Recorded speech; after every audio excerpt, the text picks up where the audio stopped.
Emily Hopkins with TCEA. I'm here with Ken Shelton, who is one of our TCEA 2022 Thought Leaders. Thank you so much for taking the time to be here. No, thank you for having me. It's wonderful to be here. Can't wait for the convention. Yeah, we're all so excited. It's going to be in person in February. That's So right. looking forward to seeing you there. Yes, So likewise. Ken, you are an educator, you're a consultant, you're a keynote speaker. You have just a long list of things that you've accomplished. Can you talk a little bit about your journey? Did you always want to be an educator? How did you get here? So that's a good question. One, no, I didn't always want to be an educator. I wanted to be a professional football player. I had the privilege of being able to play in college, and unfortunately, I didn't make it. And so, because I live in Los Angeles, I also, when I was in college and then even high school, I had done a lot of theater work. Although in college, it was significantly less because theater and football don't mix. But so I did acting and modeling for a long time. And then ultimately my dad, so I have a number of educators in my family. My father was a chief business officer for several county offices of education here in California. My paternal grandmother was also a fourth grade teacher for a while. And then I also come from a very well-educated family. So one of the things I bring up in one of my talks is I'm actually fourth generation in my family to go to college. So for me, it was a natural transition from the acting and modeling, which was inconsistent. It's funny how the first two things I wanted to do the most are arguably have the lowest odds of you being successable. But that's kind of how I roll. So ultimately, my dad was like, "Look, you're not getting consistency with the acting and the modeling stuff. I got quite a bit of work, but it still just wasn't consistent." And so he had advised me to take up substitute teaching, which I started doing that for a while. And then I was like, you know what, I want to do more than just sub. So I ultimately earned my credential and then my master's degree. And then I just realized that I wanted to be able to have a more significant impact on the community here in Los Angeles. And so that's why I ended up becoming a classroom educator, which I did in the LA Unified for 18 years. And I want to say it was probably back in about 2006, 2007, when my dad gave me a heads up that Google was starting to, they were looking at transitioning into the field of education. And this is what preceded all the Google stuff we see now. And I had already been using educational technologies even back then. And so for me, it was like, okay, I want to do that. I think that what I know and what I experience might be of value to other educators. So I'm going to, I remember I gave my first presentation at a small ed tech conference here in Los Angeles. I want to say there were probably about 10 people in the room, and the event itself was probably only about 150. And then I just continued to pursue it from there. I approached that and approached the work in education very similar to I did my theater work and my, playing football is, you go all in. You want to be a Bear, you might as well be a Grizzly. Or because I went to UCLA, you want to be a Bear, you might as well be a Bruin. So. Awesome. Well, thanks for sharing all that. You're such a well-rounded person who has many talents, Oh, thank you. Yeah. And who would you say has made the biggest impact on your life? It sounds like you and your dad are yeah, my dad. Yeah, unfortunately, he passed away coming up close to 2 years ago. So I'm so sorry to hear that. Yeah, but definitely my dad for sure. Yeah, my dad, my parents got divorced at an early age, so my dad was a single dad for a long time, and just I would say, I mean, lots and lots of influences, but without a doubt, the single most influential person in my life for most of my life was definitely my dad. Wow, that's awesome. And it sounds like he really impacted your decision to get into education also. So he's pretty much anything between that and going to UCLA and a whole lot of other stuff. So yeah.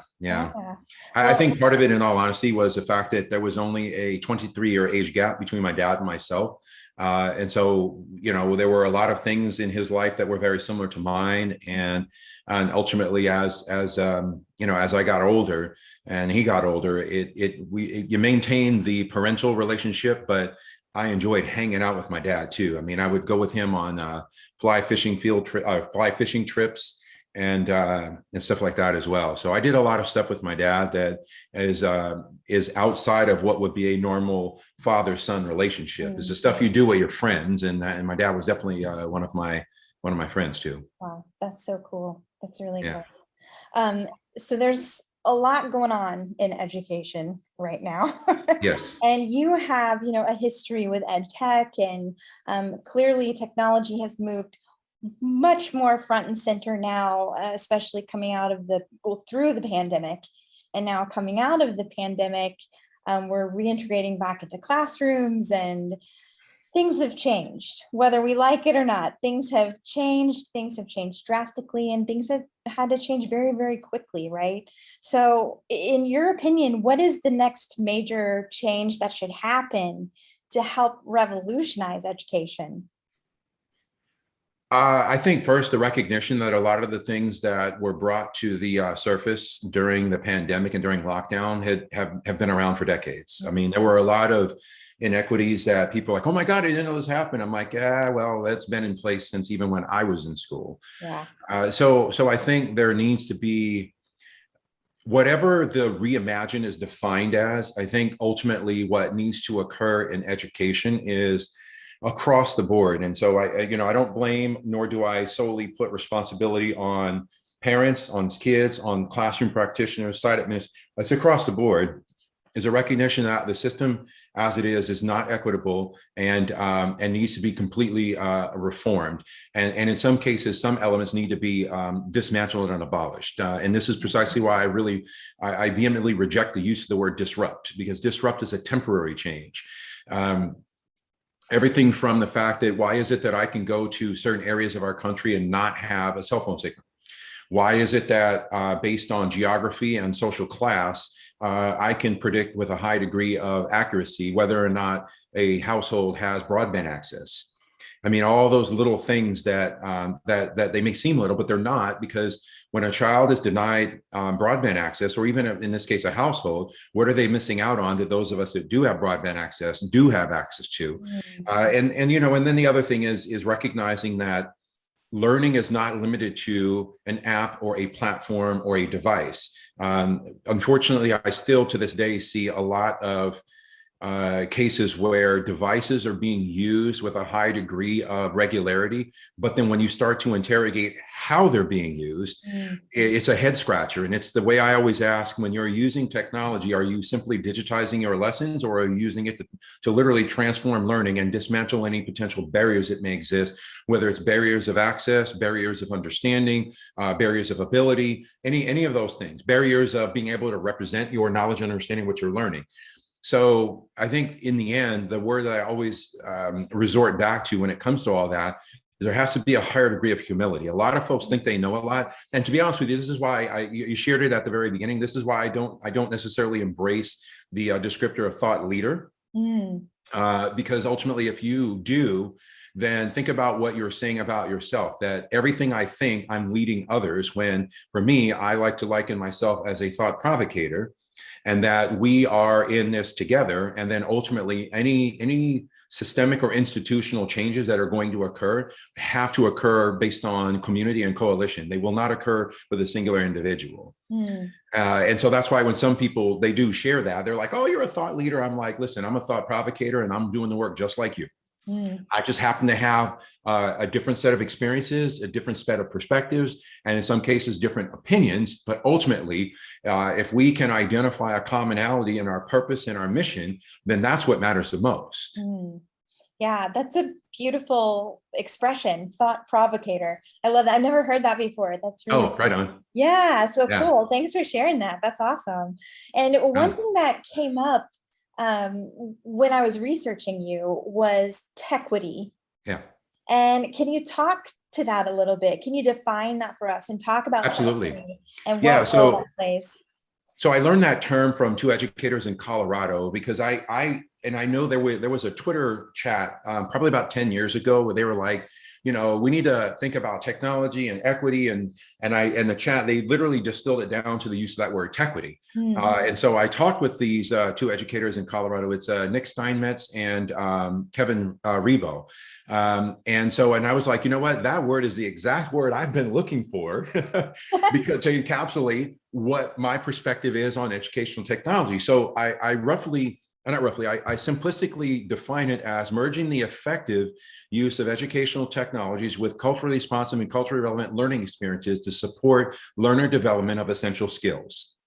And this goes back to the comment I shared a few minutes ago, that it can't just be digitization of worksheets or digitization of lessons. It has to be democratization of information, democratization of narratives, democratization of representations of learning. And that's what it has to be. And it has to be through a culturally competent lens. So for example, one of the metaphors I love sharing with educators is the idea of the mirrors, windows, and sliding glass doors. It's generally associated with text. So the whole idea is that I should be able to engage in reading a text that initially serves as a mirror, which means I see myself reflected in the text from an authentic and affirming perspective. It could be through the protagonist, could be through the author, it could be both. Once I get a better understanding and sense of self from an asset perspective, I then can engage in texts that serve as a window, which means I can learn about the lived experiences of others. It will help frame my understanding of myself as well as the different experiences that others may encounter. And then a sliding glass door is essentially that sometimes I can put myself into the lived experience shoes of another to better understand their lived experience. And I know the concept was originally developed by Dr. Rudine Sims Bishop, and I believe she's still at the Ohio State University. So when you take that, for example, what does that look like in a tequity environment? Well, what it looks like is that, for example, libraries are only going to have limited physical space. So what narratives might I be able to expose my learners to that will serve as mirrors, windows, and sliding glass doors that aren't limited to the text, by the way?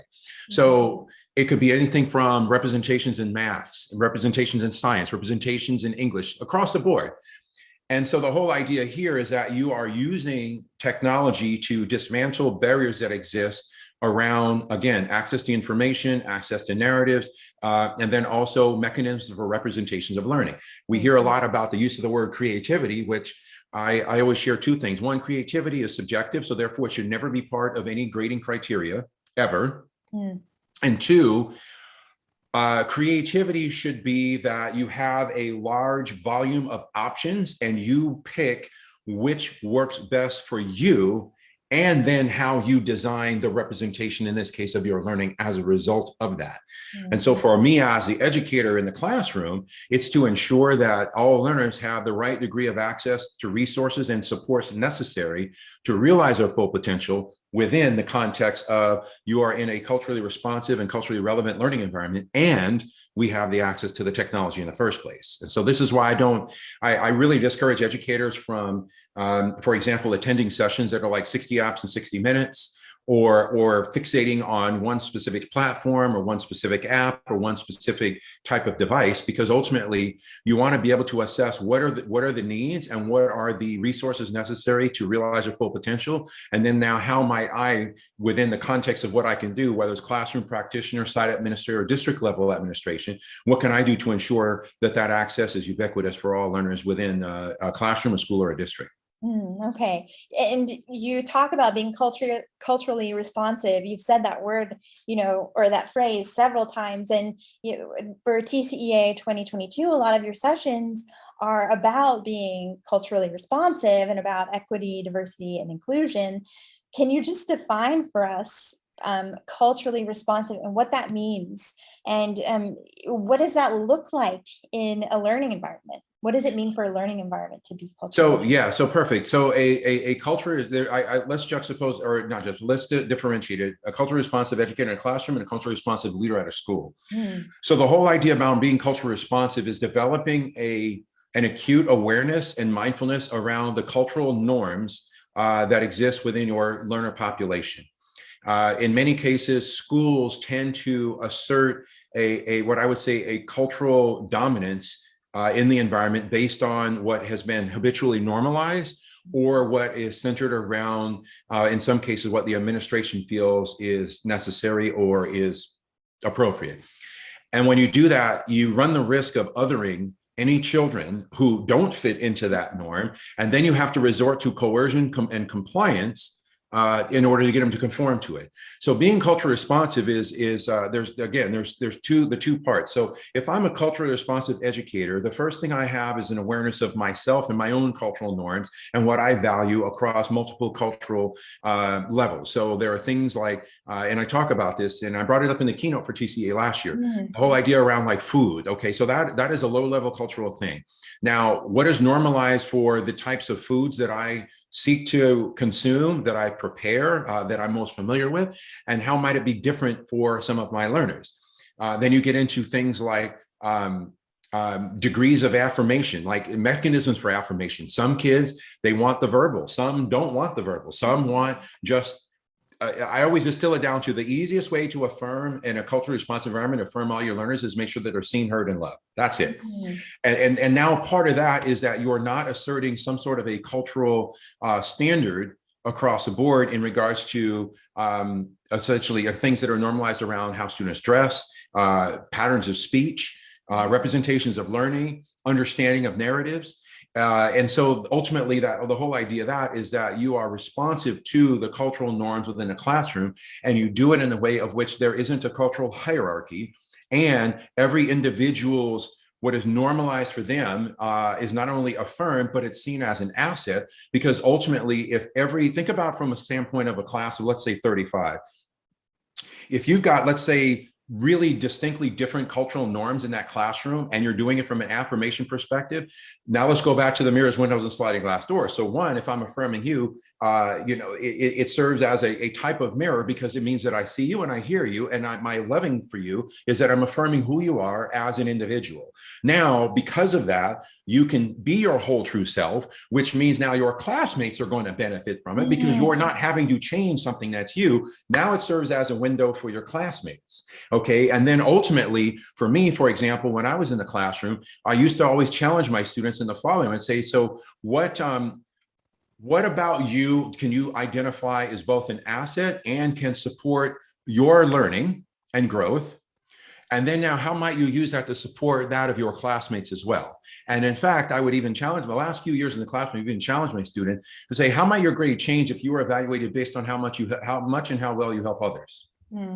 Wow. And you see, when you normalize that and you affirm it from a cultural perspective, nobody feels that they have to compromise who they are as an individual. That's so powerful. Yeah, and what it does is it goes back to the whole affirmation piece, and believe it or not. And so then, and let me add for the administrator. So if I'm a site level administrator, what does that look like? Well, it means that you are not centering certain holidays. So for example, in the month of December, there's so many different culturally normalized holidays. Obviously, most of us, we're most familiar with Christmas, but Christmas isn't the only holiday that exists in December. So you turn it into a celebration of all the holidays. And yeah, for some, it's more important for them individually, Christmas or Hanukkah or something, or Kwanzaa or something like that. But getting exposed to it, saying, well, this is important for you. Well, guess what? This is another one. This is important for some of your classmates. Or let's say you're at a school where you don't have anyone who exists from that. But it's like, okay, well, this is normalized and important for you. But let's keep in mind, there are folks that might be in our communities or that you might interact with or cross paths with at some point where something else is normalized and important for them. The key is to have an understanding of that, so that when you enter those spaces, you're able to effectively cross-culturally connect. This idea of mirrors, windows, sliding glass doors, I love this visualization and that I get in my mind of when you describe this. It's a beautiful way to express it. And what would you say to a teacher who's like, can I identify in myself that this is an area in which I need to improve as a leader or an educator or whatever, but I'm so scared to do it wrong. I'm so scared to do it wrong.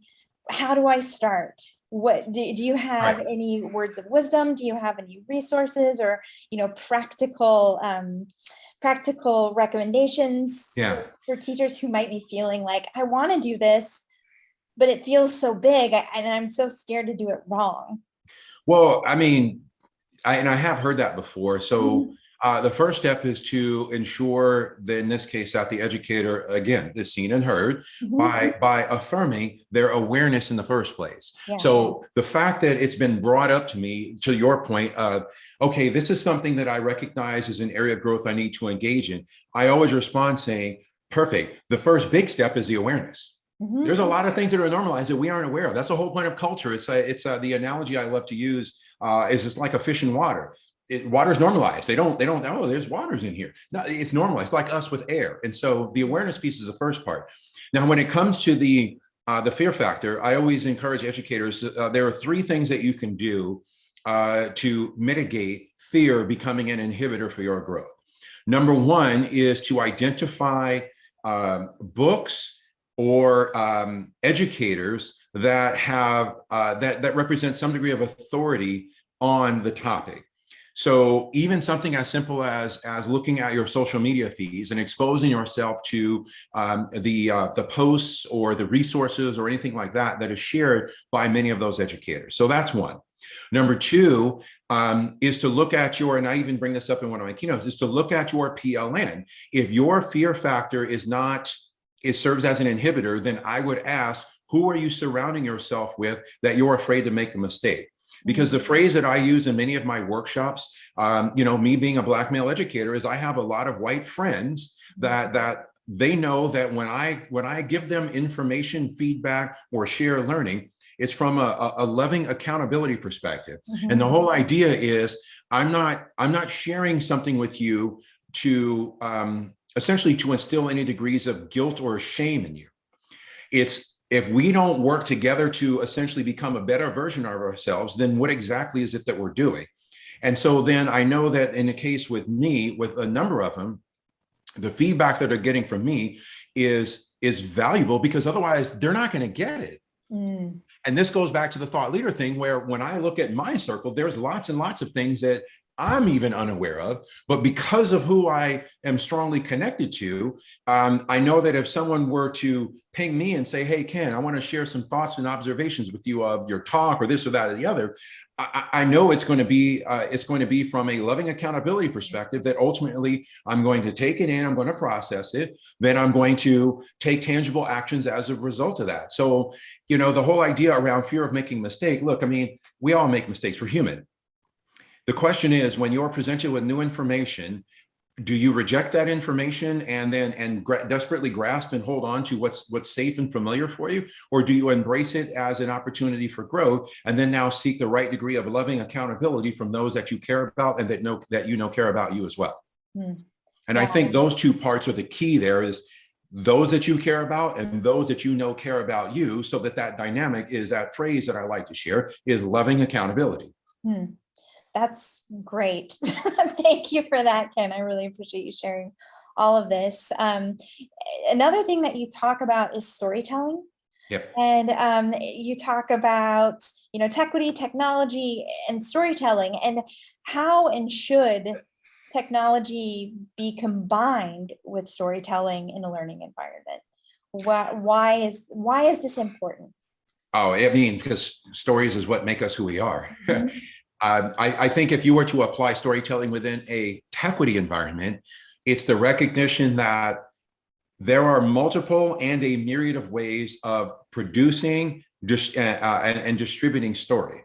So I always ask educators, if you're engaging in a storytelling endeavor, whatever descriptor you want to use for the stories themselves, are you limiting it to the written word? Mm. Because ultimately, if you're doing that, then what you're doing is you're indirectly silencing students that might want to be able to use visuals. They might want still images. They might video. I mean, now my favorite platform to encourage educators to really start to look at the characteristics on its use and identify mechanisms to incorporate that within their learning environment is something like TikTok. I've seen some amazing TikTok videos where one of the person will break down a very, very complex topic in 60 seconds or less. And as I see that, I just can't help but think, man, this could be an alternate form of assessment. Can you explain blank in 60 seconds or less. And think about the process that you have to go through to be able to create story in your brain, if you will, and then now record a video of which you are answering a question prompt.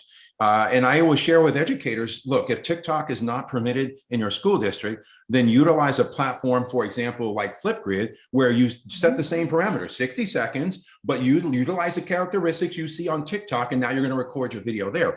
And so the whole point there is you see that as another representation of story. So you have the written word, you have slides, you have video, all these multimedia mechanisms for representation of story that in a true TechWitty environment, there isn't a higher value placed on one over the other. There is, here's your menu. You identify which one works best for you at this particular time to represent your knowledge and understanding. And if you can weave that into a compelling narrative that captures me as an educator, but more specifically captures your classmates as your audience, then you've done what you did it. Yeah. Yeah, that's amazing. And it's done in a way that's culturally, engaging to students, right? And relevant. It's so relevant because what do they do when they go home? They get on TikTok or, Instagram or whatever it is. And so why not incorporate that into what you're doing in the classroom? Correct. So. And I know with a lot of educators, there's the fear factor. Well, I don't know how to use it. That's okay. They will show you. I can't tell you how many times I had, and remember, I go back to that word, humility. I can't tell you how many times I wanted to do things in class and I would tell the class, I'm like, look, I got an idea, but I'm going to need some help from all of you figuring out how we might make this work. And then I would share the idea, and inevitably there'd be at least a handful of students. Oh, Mr. Shelton, I got it. I know how to do that. Perfect. You're going to work with me. We're going to make sure your classmates know how to do it. Mm-hmm. I'm in learner mode too. You see that now there's no hierarchy in class, and I can't really capture into words the feeling I would get and what I would observe when students were empowered to be a part of the learning process, even as early as the design phase. And what a great way to show students the value of humility in leadership as well, because the teacher doesn't have to know everything. You're exactly right. It removes that hierarchy and it shows them like, hey, one day you might be a teacher or you might be a whatever, and you're not going to know everything. No.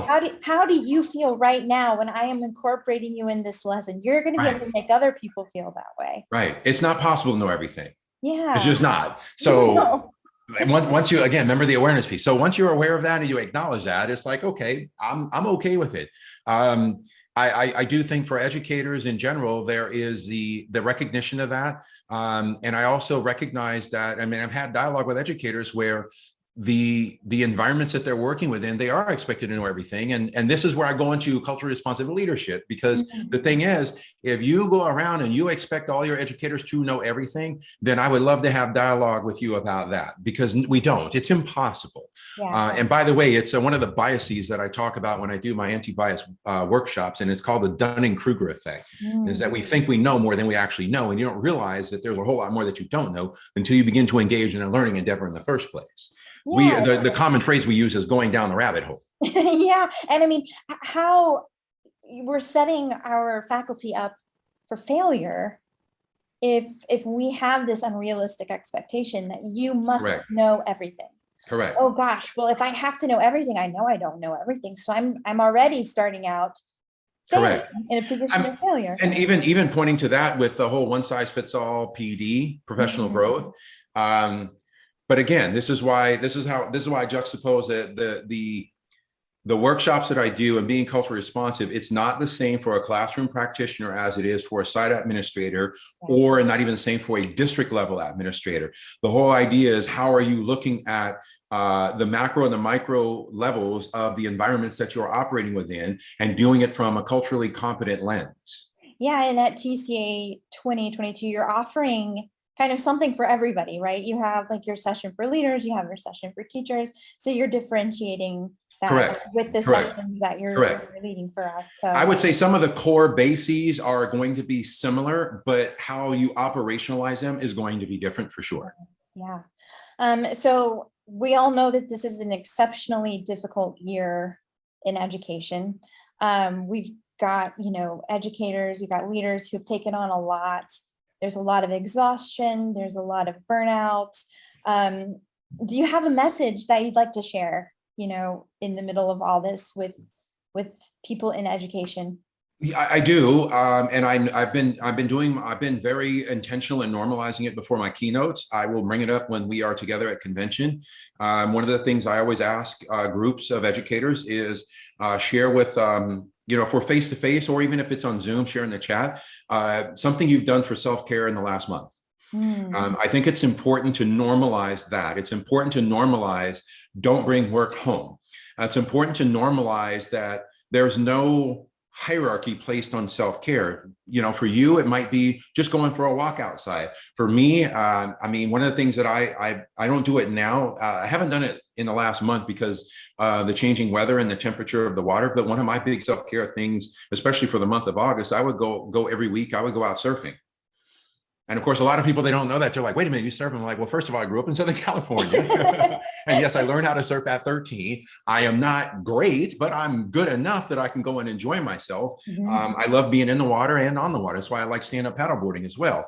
I said, but the most important thing is have something that you can go do that kind of drowns out all of the external stuff that either you don't have control over or that you need to concentrate on. But the main point around that is that if you don't engage in self-care, you can't pour from an empty cup. And so I think, and one of the things I bring up to cite leadership is not to be dismissive when you've got faculty members that are articulating how they're struggling, they're highly stressed. Again, culturally responsive. Yeah. If I'm a site administrator and first of all, if I'm a site administrator and I'm truly being culturally responsive, I create some sort of normalized mechanism, whether it's every week, multiple times a week, to gauge the overall mental health disposition of the staff at the school.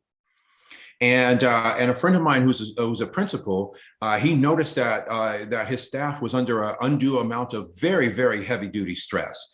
And so he was like, we were talking about it. And one of the things that he did, they had a scheduled faculty meeting that week on Thursday. He was like, you know what?